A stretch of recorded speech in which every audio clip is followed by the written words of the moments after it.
Well, good afternoon, and welcome to the Michigan Department of Education's Teaching Comprehensive History webinar series. I am Corinne Edwards, and I have the privilege of serving as the Director of the Office of Educational Supports here at the Michigan Department of Education. This series, associated with the comprehensive teaching of U.S. and world history, is the vision of our State Superintendent of Public Instruction, Dr. Michael Rice. It is through this vision that we advance our efforts to provide an assurance of Michigan students having opportunities to learn history from a comprehensive stance. And as such, the MDE remains committed to the teaching of history through diverse viewpoints. The Michigan Department of Education encourages teachers to lean into teaching the rich and diverse history of our country and world. The presentation you will see today intends to provide educators additional perspectives, knowing that as educators expand their knowledge, they will be better able to create lessons that help students meaningfully engage with history. We're proud to work with institutions of higher education, cultural centers, and the Confederation of Michigan Tribal Education Departments, bringing their research and expertise to Michigan educators. Today, we are fortunate to welcome Dr. Jason Young back as our presenter for part 3 of this 3-part series. Dr. Young is an associate professor of history at the University of Michigan. The presentation you will experience today explores the crucial relationships between art and history in African American life and culture, as well as political and social ideas such as race, slavery, and freedom. And now I will turn it over to Dr. Jennifer Saylor, Assistant Director in the Office of Educational Supports, to usher us forward into today's session. Jen?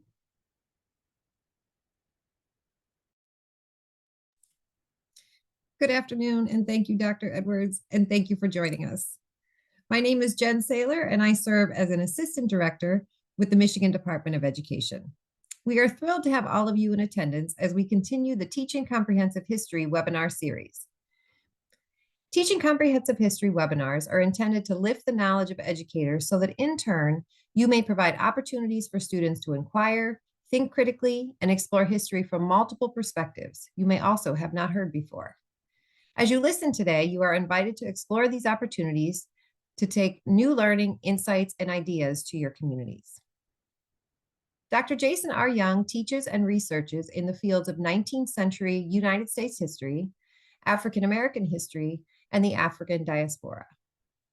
Young is the author of Rituals of Resistance, African Atlantic Religion in Kongo and the Lowcountry region of Georgia and South Carolina in the era of slavery, and co-editor with Edward J. Blum, The Souls of W.E.B. Du Bois, New Essays and Reflections. He is also the co-curator of Hear Me Now, The Black Potters of Old Edgefield, South Carolina, which will be on view at the High Museum in Atlanta through May 2024. Dr. Young has published articles in the Journal of African American History, the Journal of Africana Religions, the Journal of Southern Religion, among others. He is currently conducting research toward his next book project, To Make the Slave Anew, Art, History, and the Politics of Authenticity. And now we welcome Dr. Jason Young.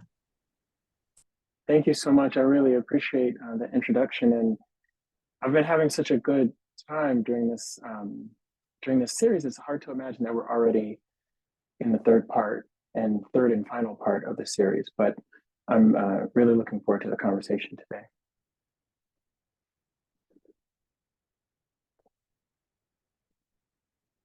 See that we're pulling up slides, and as those come up, I want to just indicate something that I've been saying before, that one thing that I'm hoping to do with these sessions is to provide some information about things that are really familiar, or maybe in a slightly different way or from a perspective that might not be as familiar.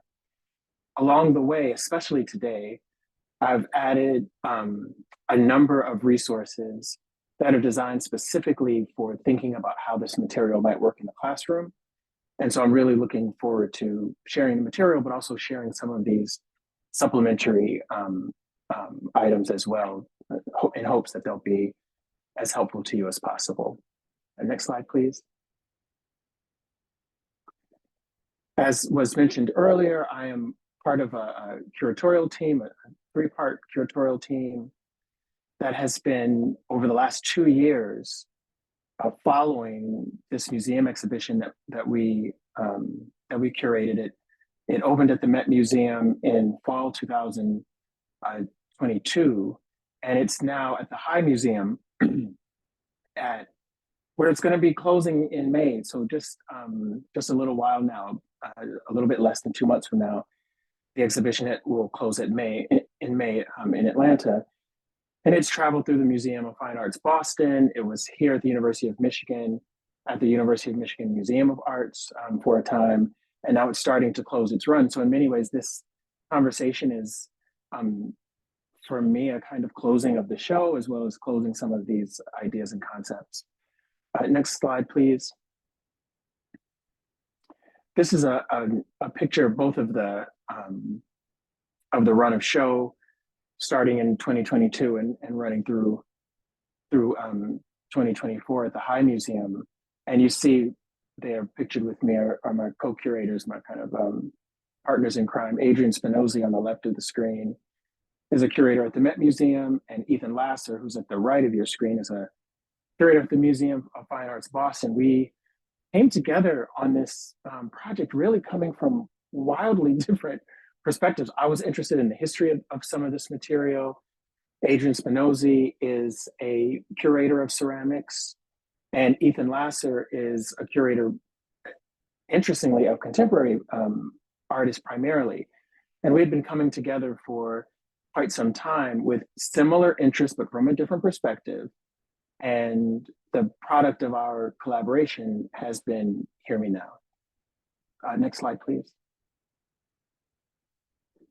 We'll be walking through a part of the exhibition, really focusing on one principal part, the emergence of these space vessels, which you see pictured here. But we'll be walking through these space vessels in a number of arenas in a number of ways. And I'll talk a little bit about the history behind these objects and what they have to tell us about the history of antebellum slavery and the period immediately after slavery. And then we'll be talking about some of the legacy of these images as well. Next slide, please.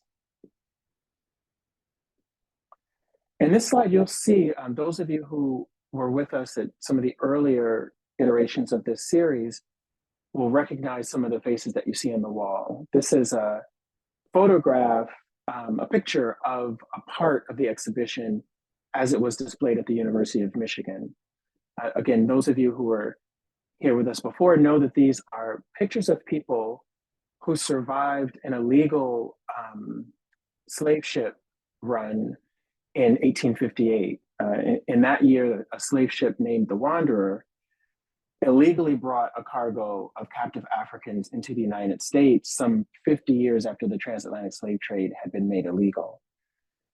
That ship landed initially in Georgia, but about 200 of the people who were on that ship were sent up the Savannah River and subsequently put to work in potteries that were in and around the Edgefield area. As I mentioned before, Edgefield was this incredibly important site for the production of ceramics, and the ceramics that were being produced in Edgefield were absolutely essential to the daily operation of the plantation system.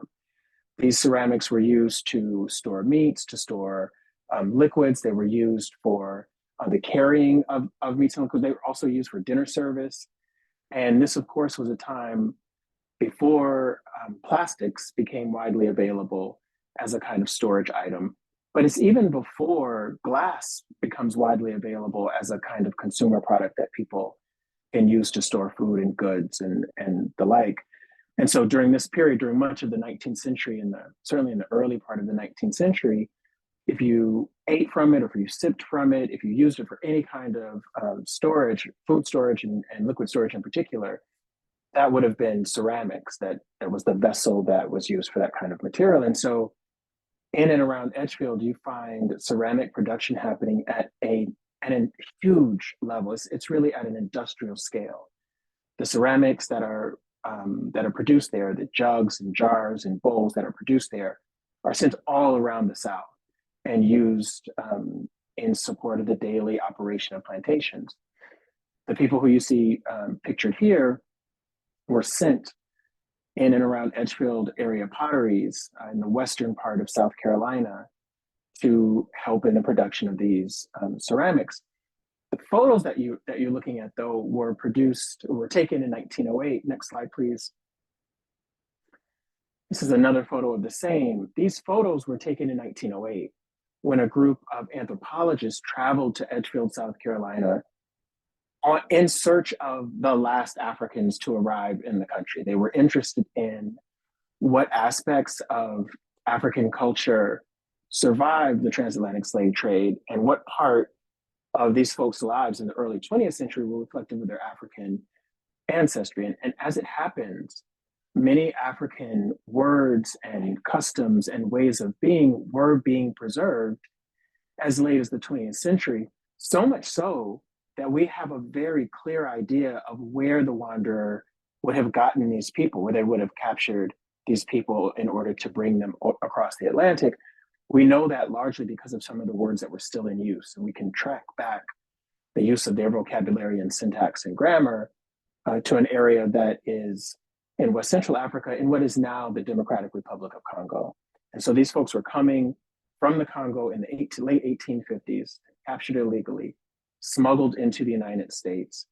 They worked on Edgefield area potteries, first as slaves, and then later, many of these people stayed on Edgefield area potteries to work as wage workers, not necessarily in the same places where they had been enslaved, but in the general region. They're working as wage workers after the Civil War, and they're still living in the area in the early 20th century. So we have this image as a way of kind of embodying their experiences. Next slide, please. Here again, you see some of the text that we used in the museum exhibition, but also some of the images that you'll see. The image that you see on the right is of the Wanderer, that racing yacht. It was initially designed as a racing yacht, and that was intentional. The people who were engaged in the capture of the Wanderer survivors as kind of last slave ship understood full well that they were engaged in illegal activity, and they were traveling in a racing yacht in hopes that they would be able to evade authorities if they were found. As it happens, they were able to complete that voyage and disembark what was initially around 400 captive Africans, and 200 of those end up finding themselves enslaved in South Carolina, close to these pottery sites. Next slide, please. One of the things that's really interesting is that the arrival of these wanderer survivors in the late 1850s coincided with this explosion of an artistic tradition in and around Edgefield that you're looking at now, the emergence of these face vessels. Now, virtually everything that enslaved people were producing on Edgefield potteries, they were producing, as I mentioned before, items that were used in the daily operation of the plantation system. Those items were sent across the South, they were bought and sold, they were commercial items that were very much in demand. Interestingly, these items were not meant for the market or meant for sale. By every account, these objects were made in the early morning hours before the regular day's work began. These objects might have been made after the day's work was over. They are generally small in stature. Most of them come in at about 10 or 11 inches. And it seems that their small scale was, at least in part, a reflection of the fact that they would have been placed in the cracks and crevices and open spaces in the kilns between the other pots that were being produced, the larger pots and jars and jugs that were being produced for the plantation would be placed in the kiln, and then these smaller face vessels would also be placed in and around and underneath and kind of beside some of these larger places, kind of in the cracks and crevices.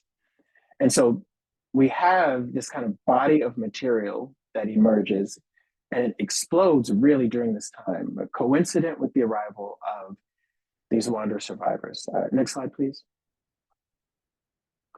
And it raises this really interesting question about what is the relationship between these objects and artistic production that was taking place in West Central Africa, in the Congo from which many of these people had been descendant. And so this really has been a part of my own research for a long time. Some of my principal questions and interest has to do with, to what extent did African cultures survive the transatlantic slave trade?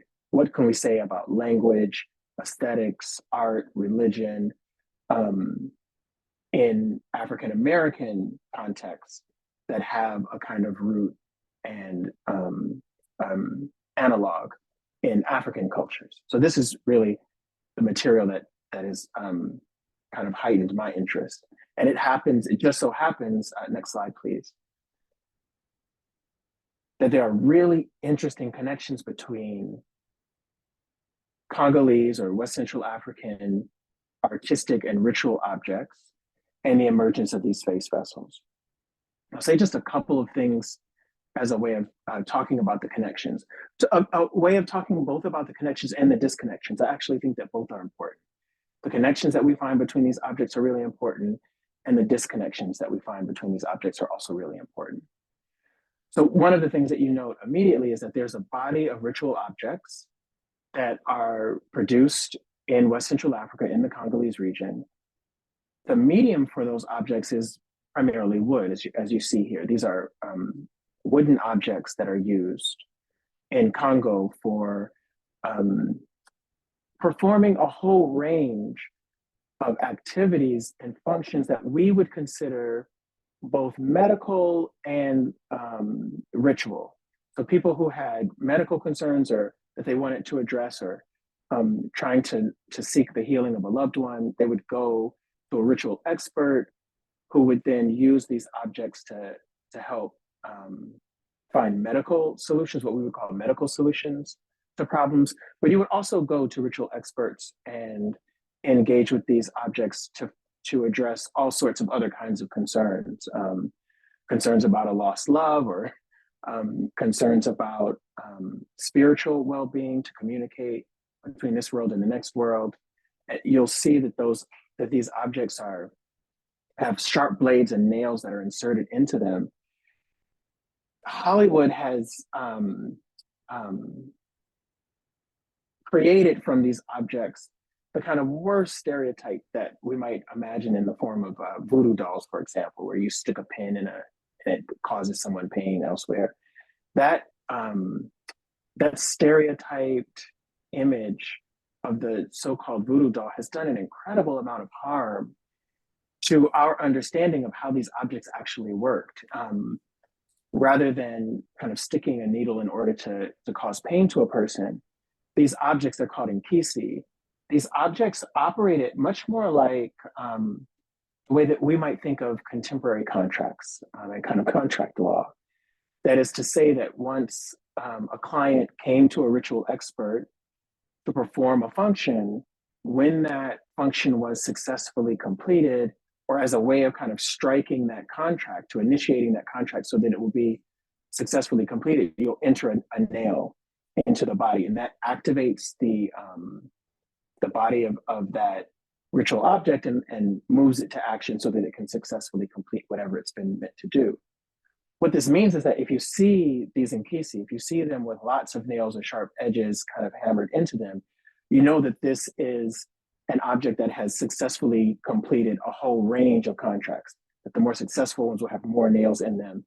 It indicates that more clientele is going to that ritual expert and using these ritual objects to perform whatever ends that they're desiring. And so those nails really reflect successful or very powerful ritual objects. The other thing that's really fascinating about this is that, and it's in many ways just a coincidence, a kind of geographical or ecological coincidence. In West Central Africa, in the Congo region, kaolin is a kind of fine white substance. It's used in the production of ceramics and pottery, especially fine china. But that material is evident in West Central Africa, where it's not used as much as a substance for ceramic production, but it's recognized as a ritual substance, that kaolin clay, this kind of white, fine, powdery substance, is the material that makes possible communication between this world and the next world. And so one of the things that you find in many cases with these objects is that kaolin will be inserted as a part of these ritual objects. The object that you see on the left has a kind of recessed right eye. Kaolin would have been inserted into that right eye as a way of giving that object access to the new world. Next slide, please. Interestingly enough, Africans from West Central Africa who live in an environment where kaolin is very, very much in abundance and where it's used as a kind of ritual substance, find themselves enslaved. This will certainly be true of the wanderer captors, find themselves enslaved in an area in South Carolina where kaolin is very much in abundance naturally, and where that kaolin is a part of their daily work routine in the production of pottery and ceramics. And so it's no mistake then that when we see these face vessels being produced, again, there's an explosion of the production of these kinds of objects that is coincident with the arrival of the wanderer survivors. It's no coincidence that we see kaolin being inserted into these objects, into the eyes and into the teeth of these objects. It seems to indicate that these objects were playing a fairly significant role in the ritual life of Africans, especially Africans who are from the Kongo region. It seems fairly clear that that was a part of what was happening in these with these objects. Next slide, please. Here you see these objects displayed, a group of them displayed at the High Museum. This image comes from the exhibition at the High. And again, you can see the kaolin inserts being used both for the teeth and in the eyes of several of these objects. It creates a kind of creative tension or curatorial tension, if I'm being quite honest and frank about this, to think about what it means to exhibit as art objects that may also have had ritual power or ritual significance. Now, I should say that in the Congolese case, those objects, those Nkisi objects that we saw, are regarded as mundane objects. They're like any other object until they are inspired to act through that kind of nailing process. It's that striking of the nail into the body of the Nkisi that activates the object. And it's at that point that the object becomes something more than just a mere thing. It becomes a different kind of object when it is activated. And so there is a question here about when is a ritual object active and when is it not active? When is it acting as a piece of art or an object of art? And when is it acting in another way? But here you see these objects kind of displayed in ways that are fairly traditional in terms of art exhibition and art display. But it's clear, and I'll show at least one example before we leave today, of at least one example of an object that we know would have been used for ritual purposes. Next slide, please. Again, this object, you've gotten a hint of this one a few slides ago. I'm showing it again. This object we know was in the possession of a woman named Mamie DeVoe, who was a ritual healer who was operating in and around South Carolina in the early 20th century. So we know that in her case in particular, we know that face vessels were certainly being used for ritual purposes. It's interesting also that we're learning more and more, not only about what's on the outside of these vessels, but through a whole range of highly technical functions. We can now understand something of what's inside these objects. There's non-invasive scanning technologies that we have that make it possible for us to look inside the vessels as well as outside of them. What you see on the right is a small picture of the inside of, it's a portion of the inside of this vessel. And you'll see that there's a kind of torn matchbook, and there's a message on the matchbook that says close before striking, which is really interesting to me as a pun, as a possible verbal pun.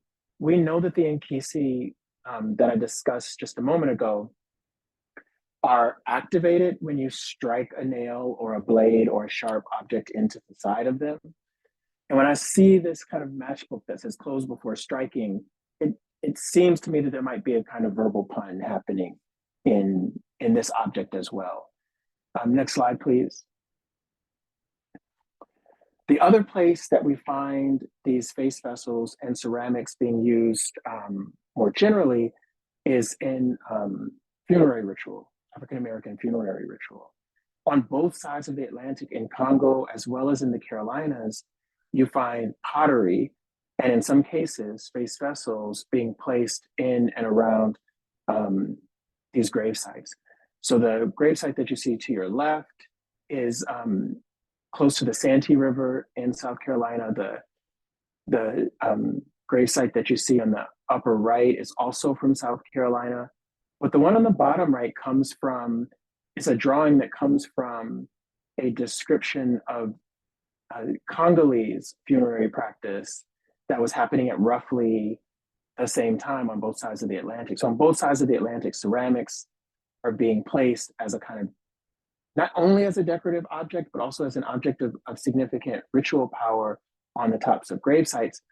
In particular, the ceramics or pots or vessels that you find on the tops of these graves would have to be broken as a way of symbolically breaking the cycle of death and providing for new life in the community. That cycle of death is not broken, and that cycle is kind of symbolized through the breaking of ceramics and placing it on the tops of these funerary burial sites.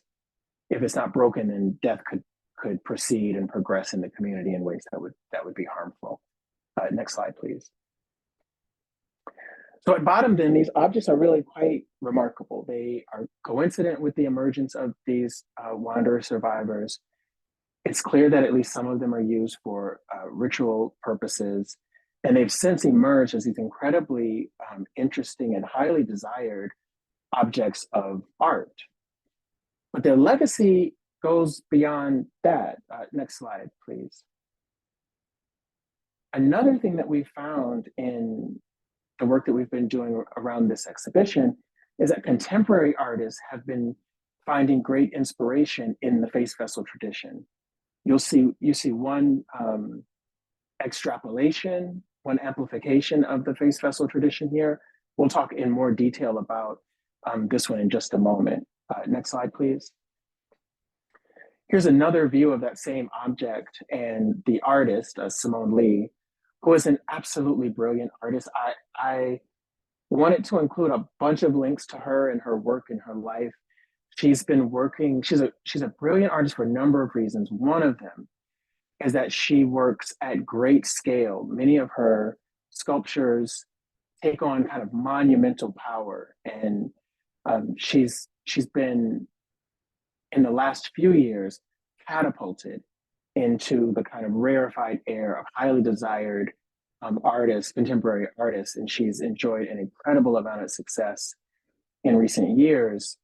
If I'm being perfectly honest, the curatorial team, invited her to participate in this show, and she was at that time an artist of great reputation, a fantastic artist already. I think in the last 2 or 3 years, she's become even more important to the modern and contemporary art world. So I just encourage you to follow the link that I provided, but also just to go down the whole rabbit hole, because she's really a fantastic artist. The piece that you're seeing here, this large jug that you're seeing here, you're looking at the installation from the High Museum in Atlanta. This jug is about 5 feet tall, which will become important in just a moment. You can see that it's made kind of with the Edgefield face vessel tradition in mind. She's covered it with white as a kind of indication of the power of kaolin, that power of kaolin to communicate between worlds, but also the important role that kaolin was playing in South Carolina as a key ingredient for the ceramic production that was happening there. Instead of a face on the body, on the front of that vessel, she's included cowrie shells. Cowrie shells are at one and the same time an object that has become incredibly important in African diasporic culture and art and aesthetics. It's a kind of symbol of a Pan-African or African diasporic identity. At the same time, cowrie shells were at one time used as currency. And so she's placing all of these kind of multiple meanings on this vessel. Next slide, please. I want to make one other statement about this vessel. So it's a little bit unfair, to be honest, to put these two objects together without full context. But let me just say that the object on the right, the Edgefield face vessel that you see on the right, is just over 10 inches tall. And the object that you see on the left, Simone Lee's vessel, is about 5 feet. So they're completely different in terms of size and scale, but the proportions of these two objects are exactly the same. Simone Lee, in creating her large jug, looked to this smaller face vessel and attempted to amplify it. She wanted to amplify the importance of the makers of this tradition, the importance of these face vessels, but also to kind of work it at scale. So you'll see in these two images, there's a genealogy, a kind of direct genealogy between these two, because the proportions and the shape of these vessels is, when you see them up close in the museum exhibition, it's really uncanny how similar the objects look, but at a completely different scale. Next slide, please. Another one of the artists who's included in the Hear Me Now exhibition is Theaster Gates. Theaster has been working really for quite some time now in communication, and something more than communication. He's been working really in communion with the legacy and the tradition of Edgefield pottery, especially of Dave the Potter, who we discussed at length in an earlier session. But I'll just say here quickly, Dave was probably certainly the best known potter from the region. He was well known because he was literate. He was not only literate, but he was signing and dating his pots. Not only signing and dating them, but also etching poems, rhyming couplets onto the sides of his pots. And so Theaster Gates has been working really in communion with I think the best way that I can say it is that he works in communion with the spirit of Dave the Potter in his own ceramic production. And so again, I've included some links just to give a hint or a tease of Theaster Gates' work. But again, he's been working in this tradition for quite some time, and he is exhibited, not this piece, but another piece of his is exhibited as a part of Hear Me Now. Next slide, please. Adebumi Badebo, her first name is Adebumi Badebo, is another one of the contemporary artists who's in the show.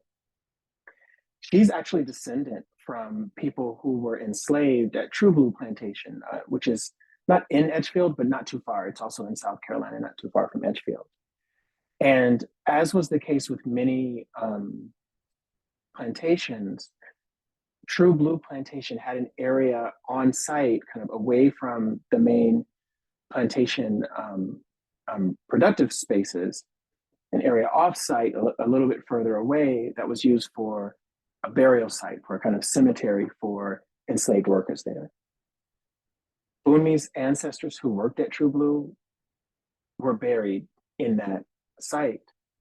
And she's since returned to that burial ground for two reasons. On the one hand, she's been trying to restore this burial site that had gone into disrepair over the years. The site is still there, but she's trying to restore it.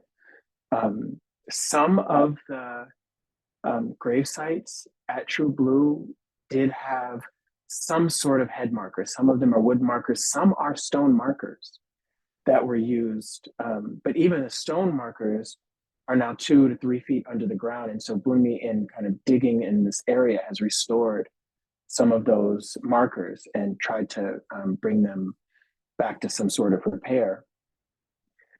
But because this area is also a part of that very rich clay bed, that kind of clay belt, she has also mined this burial site for clay that she then introduces as part of her own work.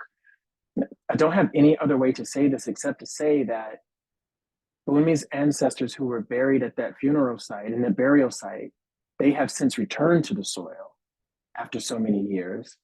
And she is resuscitating that soil and giving it new life in her art practice. In addition, she adds Black hair to this object, but also works with Black hair as a central part of her own art practice.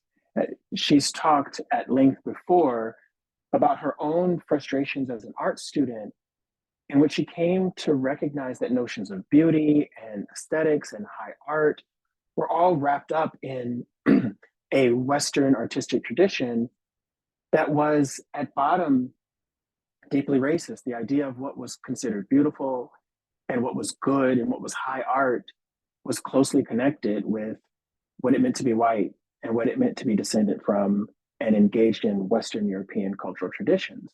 This was very frustrating to her as a young Black woman trying to work in an art practice. But it occurred to her that not only was the art practice rooted in some racist traditions, but that the very material itself bore the legacy of that racism, that even the canvas itself was racist.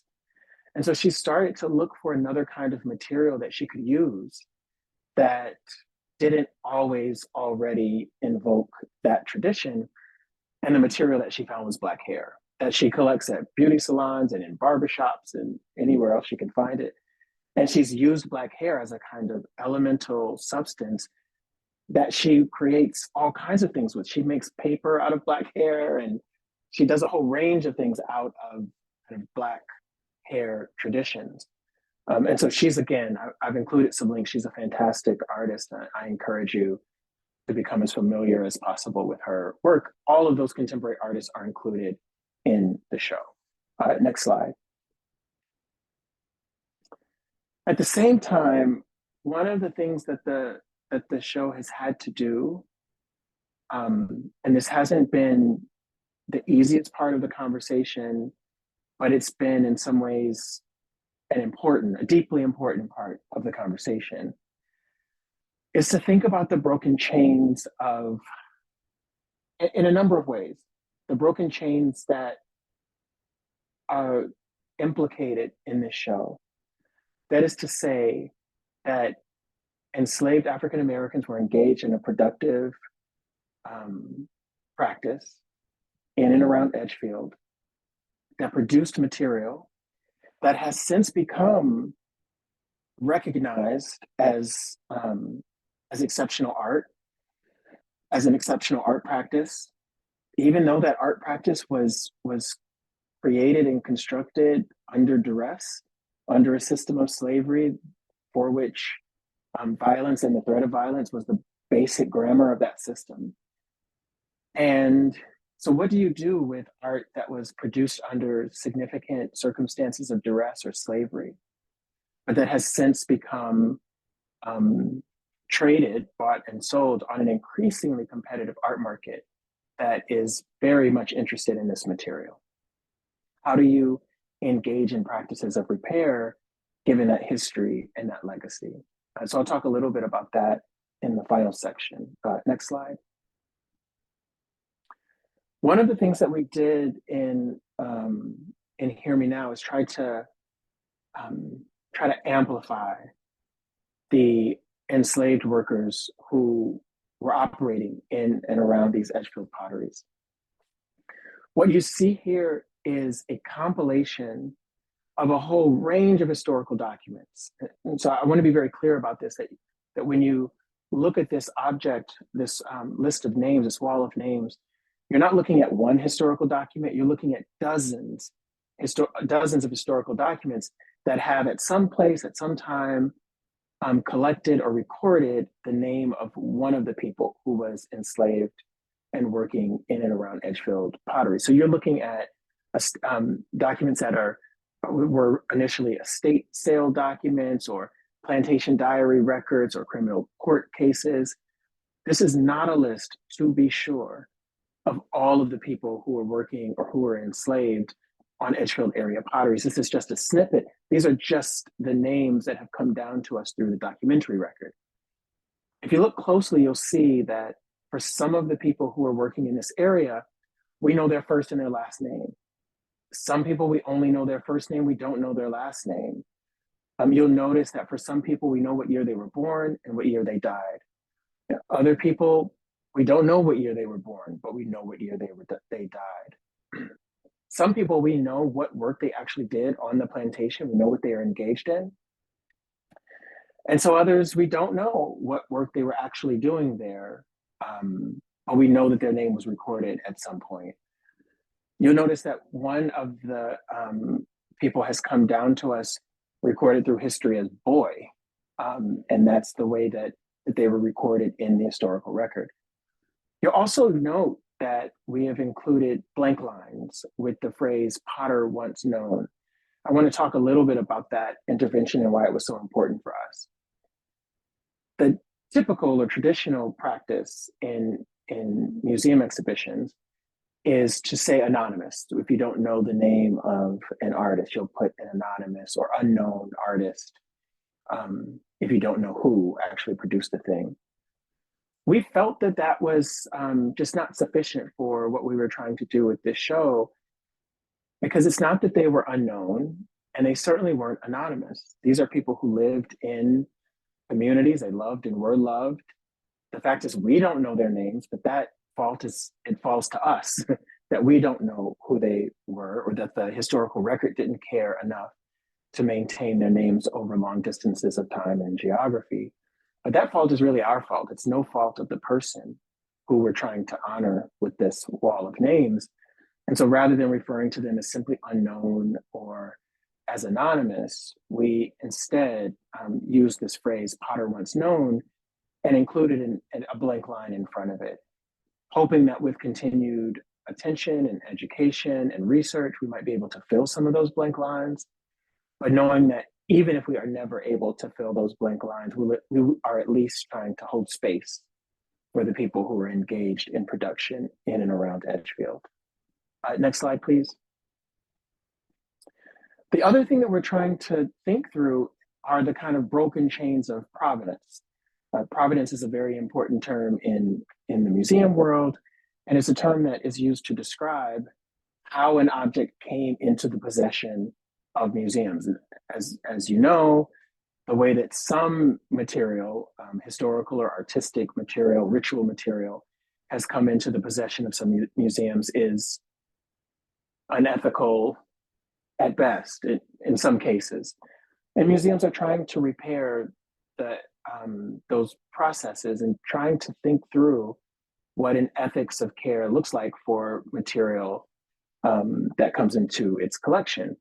We have on the books already, on the law books already, protections for artistic material that was looted from Jewish families during the period of the Holocaust. And that if any museum under any circumstance finds out that they have an object that was originally owned by a Jewish family and that it was stolen during the period of the Holocaust, there is already a protocol for returning and repairing. For indigenous Native American materials, there is a law that's called NAGPRA that's meant to protect indigenous communities from having their ritual objects, and especially burial material, including human remains, of preventing that material from entering into museum collections. And so there's a protocol for dealing with that kinds of material. There is no protocol, and certainly no legal protocol, for dealing with material that enslaved Africans produced that protects somehow the legacy of that production, or that returns the value of that material back to Black communities or Black families. We're trying to do that. If you listen closely to the audio guide, I've included the link to the audio guide.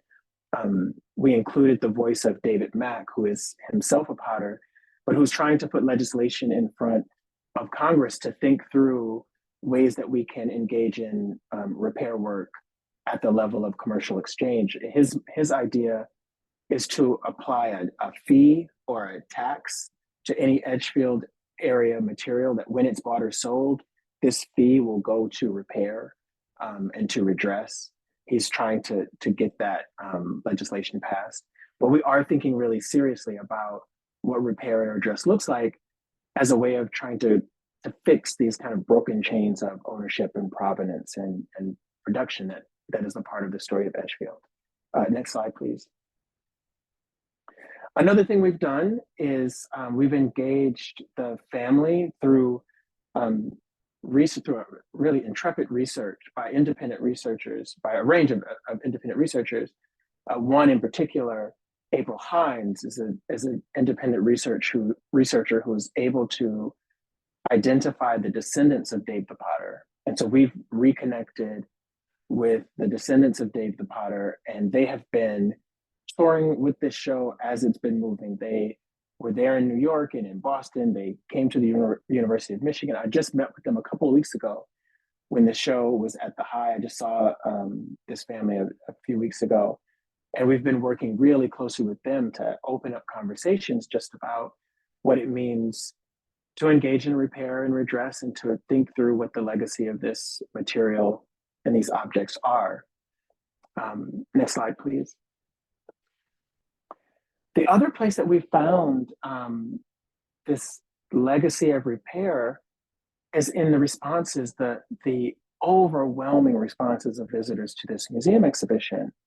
And so just as a way of mimicking the gesture of etching on the side of a clay pot, reminiscent of what Dave the Potter, this literate potter was doing, enslaved potter was doing, it's kind of etching his name and dating the sides of pots. As a way of mimicking that gesture, we decided that instead of using the standard index cards and golf pencils that you often find at the end of museum exhibitions, we would use these scratch pads. And so these pads are black, and you use a wooden stylus to etch your responses into them.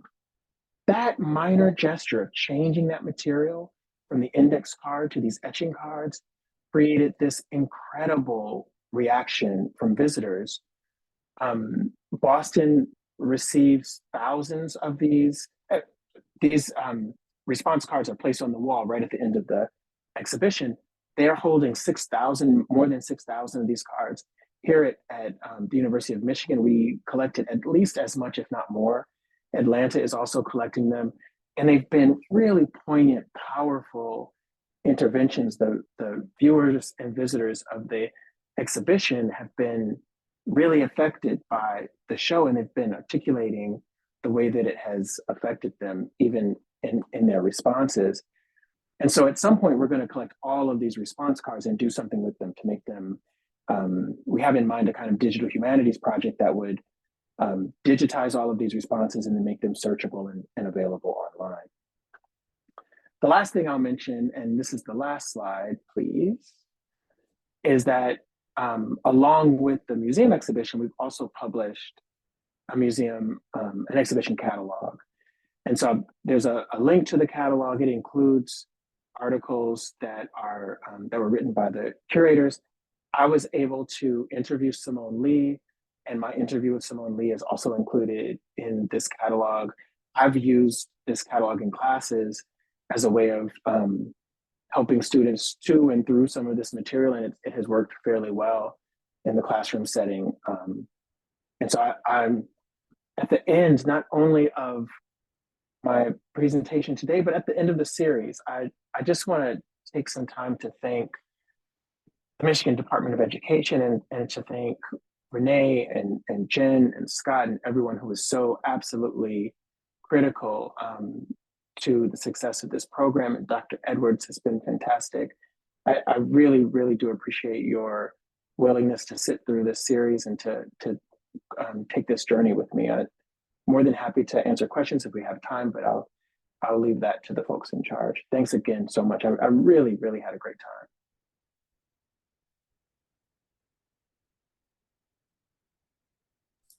Yes, thank you, Dr. Young. We do have a couple of questions. We have a few more minutes. So I'll start with the first one.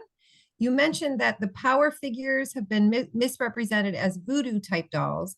Can you talk more about what the nails actually represented? Yeah, I thank you. So the voodoo doll is this kind of like Hollywood creation. It's a complete Hollywood invention based on a misunderstanding of how these ritual objects actually worked. And so it's the story is actually much less interesting than the kind of voodoo dolls that you find in the movies. A client would go to a ritual expert to seek some relief from, say, a medical issue for themselves or for a loved one.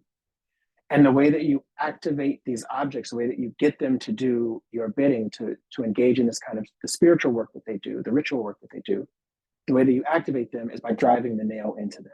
And so you drive the nail into them, that activates the object, and it helps to affect whatever desired end you're trying to get to.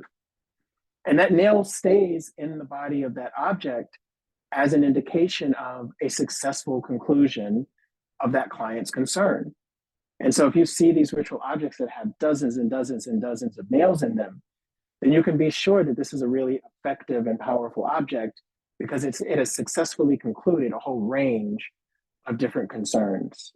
And so in that way, it is more like a contract, that you can see that this contract has been successfully concluded.